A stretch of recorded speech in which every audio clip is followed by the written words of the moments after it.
We live off of our smartphone. If this goes down for whatever reason, to make sure that these 5 areas are covered is very important. Hi, welcome to the Battle Ready Coalition channel. I appreciate you being with me. This channel is dedicated to help you be better prepared, body, mind, soul, when it comes to a crisis that may come your way. Everything's in line with Catholic Church teaching. We want to help you take the steps necessary and be better trained up for whatever may happen in your life. Now, I'm going to encourage you going out, check the link below in the description and sign up and get your free emergency preparedness checklist. Free checklist, click the link below, take you right out there, get that done. That's going to help you a lot in the long run. In this video, we're going to address the top 5 steps that should be taken. If you're not taking them now and need to get involved right away, should be taken to help be better prepared in case a crisis comes your way. Now, let's understand this first before we get into those top 5. The mindset that we have when it comes to preparedness is absolutely critical.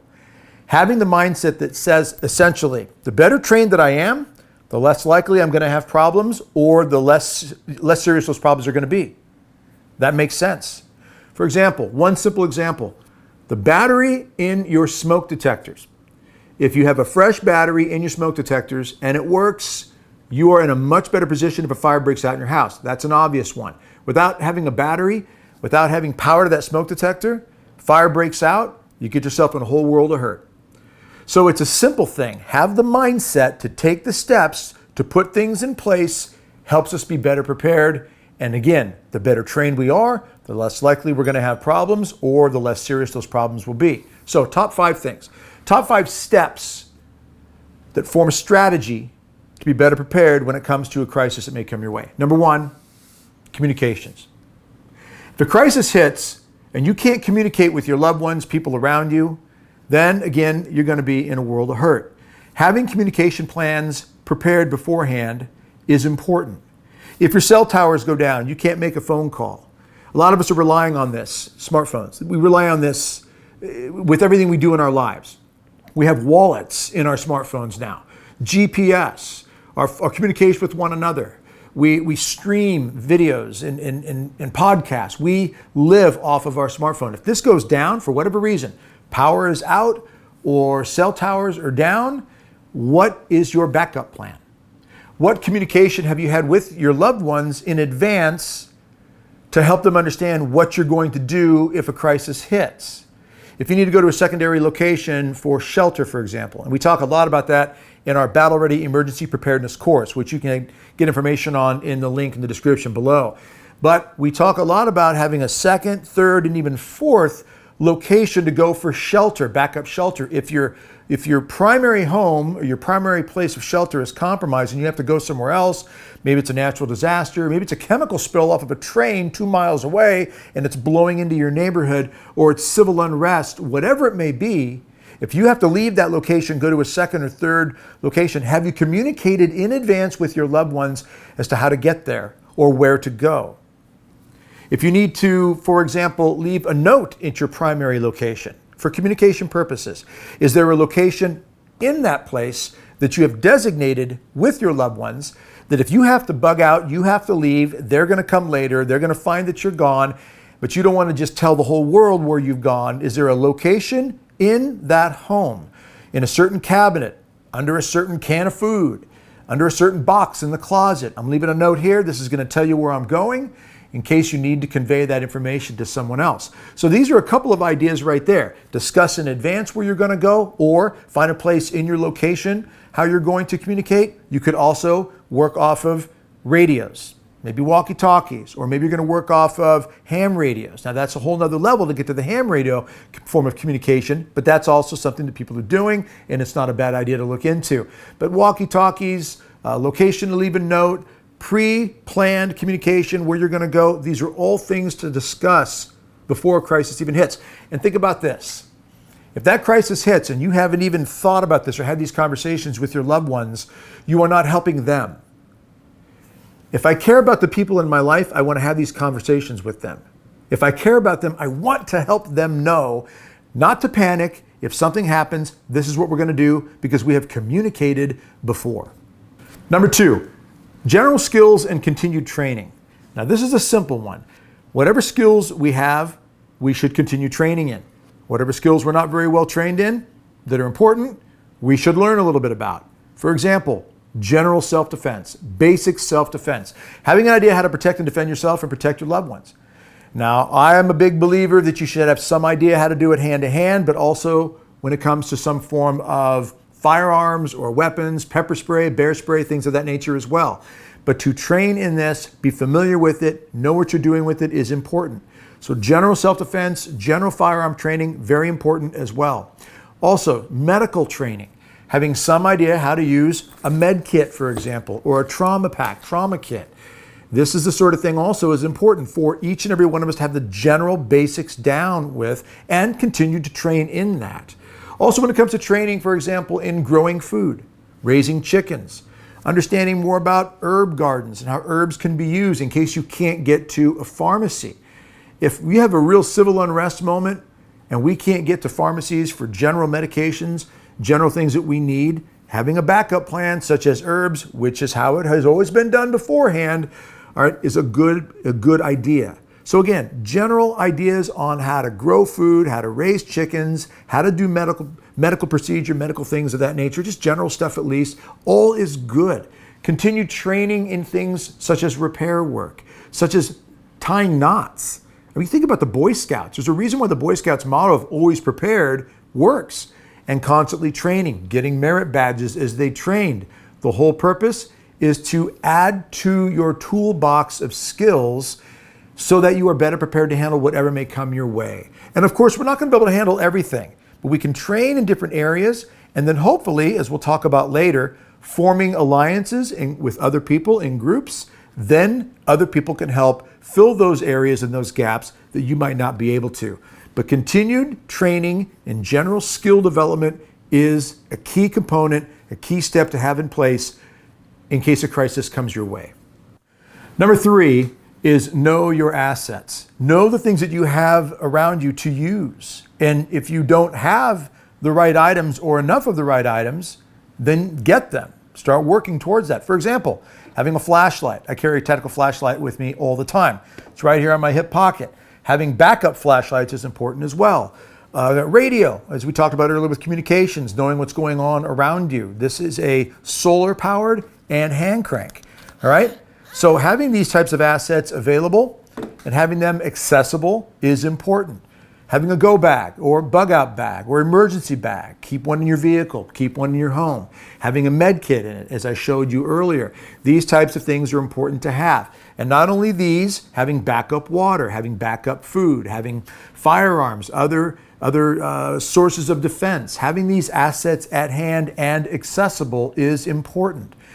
Again, that checklist that we mentioned, the emergency preparedness checklist, you can get, it's free. Just click the link in the description below. It's going to give you a lot more information on different assets that you should acquire, should be looking at based on 5 key things. And again, we address these 5 key things in our Battle Ready Emergency Preparedness course, also in the description below. The 5 key things are food, water, shelter, defense, and medical. Those are 5 things that we all need. And we all need them every day. So having assets around you to make sure that these 5 areas are covered is very important. And remember, this isn't just for you. This is for your loved ones. This is for those that God has entrusted to your care. Many people will look at these scenarios and say, oh, I'm fine. I don't need that. You know what? I might not, but my wife might, or my kids might, or my grandkids, or my neighbor. Recently, we had a snowstorm hit us here in South Texas, and not a common thing to happen. Well, I went to my neighbor who's an elderly man, him and his wife. I knocked on the door and made sure they were okay. I'm going to be thinking about other people.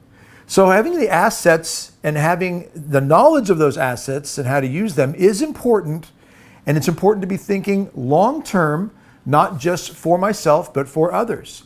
And also one last thing regarding the assets, we cannot assume when it comes to a crisis that we understand what that crisis is going to look like. And because a crisis hits, it's going to mean communications are going to be down and water is going to be stopped and there's going to be no electricity. Now that all might happen and worse, but we want to plan, okay, for the best. We want to hope for the best, I should say, and plan for the worst. Yes, we want to plan that these things might go down. I might lose communications, but I might not. I might have access to my phone. I might have cell towers. I might be able to make phone calls. But if I don't, then I want to have a backup plan. The assets that I am thinking about beforehand are going to help me accomplish that. Technology backup plans. When power goes out, what do you do? Having backup plan for power for electricity is essential, especially considering some people today need electricity to run medical equipment to keep them alive. Having heat to cook food, having access, especially in colder climates, to warmth. These things are all very important.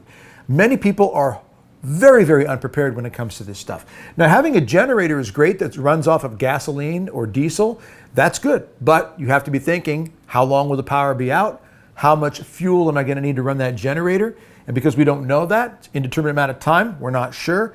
Having a solar power generator, battery station is not a bad idea as well. I've used this Jackery myself in a crisis when we had power outage down here in Texas during Snowmageddon last February here, 2021, and it was flawless, worked great.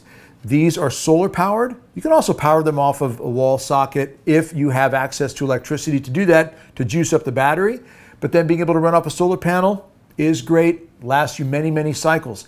Also having heat, having a cook stove such as this, camping stove, runs off a little propane tank. There are many different versions like this out there, but having access to forms of heat, forms of power to handle those technology fails is important. Taking the steps necessary, develop that plan and that strategy, you're gonna want that. Also, if your GPS goes down, and that's how a lot of people get around town these days, get around the country is off their GPS. If that goes down, do you know how to read a paper map? Do you know how to read an atlas? This stays in my vehicle all the time. Having this as a backup is also critical. Teach your loved ones how to read a map, how to look through a paper map and figure out north, south, east, west, and directions. It's important. It can be a matter of life and death, getting to your secondary location or other places of safety in times of a crisis. Number 5, medical. Having medical plans in place in advance. Notice how when there's a problem in the house and we've got a crisis and you've got a serious cut or laceration on a child, or you've had an accident working on the car, you've got to run and find a bandage right away. If you can't get to it right away, it can cause a lot of stress. If there's a problem and you need CPR or the Heimlich maneuver and people's lives are at stake, it can be a problem if people around don't know what they're doing. Being trained medically, having some basic CPR training, understanding basics of putting on a tourniquet or using a pressure bandage, an Israeli pressure bandage, these types of things, whether it's a basic, as they call a boo-boo kit for cuts and scrapes, to something more serious like a laceration, a knife, a gunshot wound, something like that, or a more serious accident from chopping wood. Whatever it is, you want to have a plan and you want to have an idea and you want to have the equipment on hand to be able to take care of that. So as we mentioned earlier, the training is important, but having the assets, again, as we mentioned earlier, is important. But putting that medical piece in there is critical. And I cannot encourage enough. When it comes to certain medical things, having training for them is important, because one wrong decision on certain things regarding medical can be life and death. So taking seriously, again, things such as a tourniquet, using a pressure bandage for a serious wound, CPR, these types of things should not be taken lightly. Many people have been trained in these basic procedures, which is good. Many more of us should take that responsibility seriously and put those things in place. Again, I encourage you to check the link in the description below and go out and get your free download for an emergency preparedness checklist. Also, check the other link in the description below that gets you to the Battle Ready Emergency Preparedness course. It's an online course, has 4 hours of video and manuals to help you be better prepared for these and many other things that we have not addressed in this video.